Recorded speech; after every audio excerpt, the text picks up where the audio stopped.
Since late 2025, Raspberry OS uses Cloud-Init to do the automated configuration on the first boot.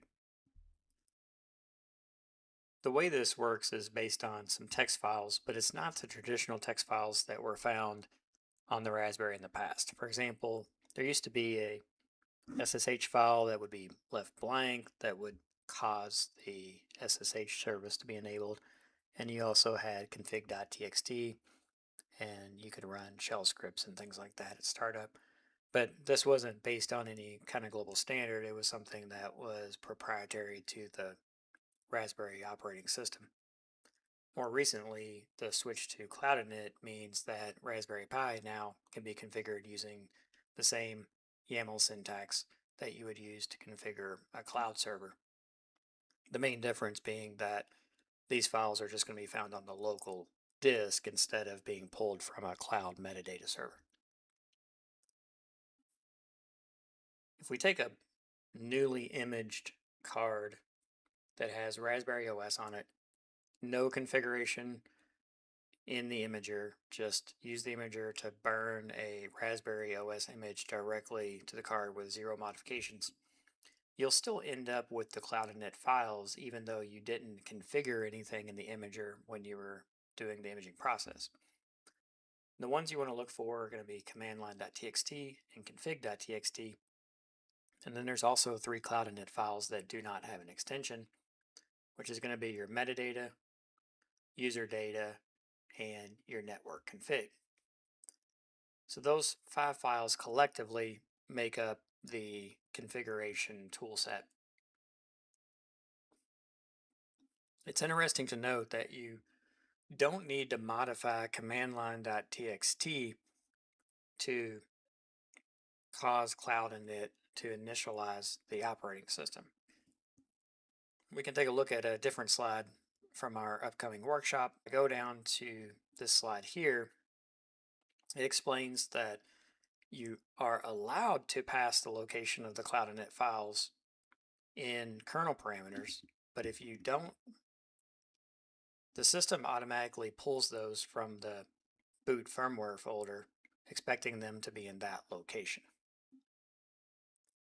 We can take advantage of this in either if you want to configure your Raspberry Pi at home or in a operational environment, like you might be using Pis in some kind of a SCADA or industrial control system environment, and you want to have consistent configurations and automated deployments. We're going to use these in a workshop environment because we want to make sure that 60 different attendees end up having the exact same configuration. So in that case, you can create optionally config.txt if you want to enable the UART for serial console recovery. This is not Cloud-Init, but this is where you would have the enable UART parameter if you want to turn that feature on. The 2 Cloud-Init files are network config, which establishes the networking connection. For our workshop, we have a couple of routers in the front of the room, Build-a-Pi Workshop A and B, that are going to act as local file server routers. And so we've configured our Wi-Fi to connect to those specifically, but the SSID is optional here. You can set that to whatever SSID you want, and then you can put the hashed password here. Now you'll notice we're using the clear text password for the workshop because we want the attendees to be able to just type in a new password here so they can switch back and forth between the conference Wi-Fi, the router A, router B. They're going to be switching back and forth all day. But you would want to use the hashed password here for your use case so that if someone reads the file, they're not going to see the password. You could also configure Ethernets if you want to. We are not going to be using those in this particular example, but those would be configured in the first section. And then you also have your user data, which is where you configure your host name, run scripts, and install software, and do all those kind of things. This file can be pretty complicated because besides networking and optionally the host name, you configure everything else inside of this file. This file also runs last compared to the other two, so it's going to run after networking is already set up. In our case, we're going to use it to set up the host name, and we'll actually have attendees make this unique because, again, 60 different Raspberries on the same network is going to be chaos if everybody doesn't have a different host name. And then we're going to install the MDNS package so that we can find our Raspberries on the Wi-Fi without getting confused with other people's.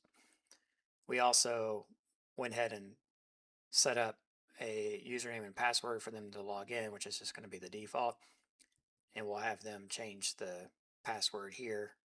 Same discussion as before. Don't use plain text password in your setup.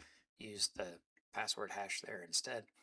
And then we're going to enable SSH so that everybody can log in and take control of their Raspberry. Later on, we're going to have them install some more software as the day goes on. So with that, all we need to do is take these 3 files and copy them over onto the boot partition of our newly imaged card to overwrite the defaults. So now at the end of this exercise, we still have the default command line.txt and the default metadata file, but we've updated to the new config.txt, network, and user data respectively. At this point, we just want to safely eject the SD card from Windows. There's a couple of status lights that are on the board that we'll keep an eye on. If for some reason we've messed up the files bad enough to where the system can't even boot, the green light is going to give us an indication of that.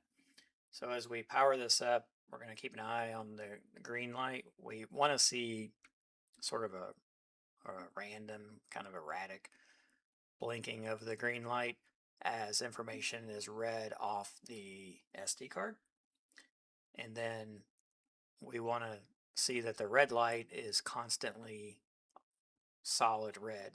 So solid red means you have good power, and a blinking green light means that you are reading data off the disk. A steady green light that's blinking is giving you a code telling you why the system can't boot, essentially. All right, now that the system is moving along, I've actually set up a UART connection, and this allows us to see that there was activity and then the system was actually connecting. And then also, as a final test, I have here the console from our local router, and you can see I didn't change the first name and last name. And so we have our first name, last name Pi that is successfully connected to the workshop Wi-Fi just from the text file configuration that we had inside of network data. So with the Cloud-Init and the new setup that they've got, it makes it much more consistent to be able to set up the Raspberry and configure it on the first boot instead of depending on the legacy shell scripts or having to log into the Pi and manually configure it by hand after you get it up and running.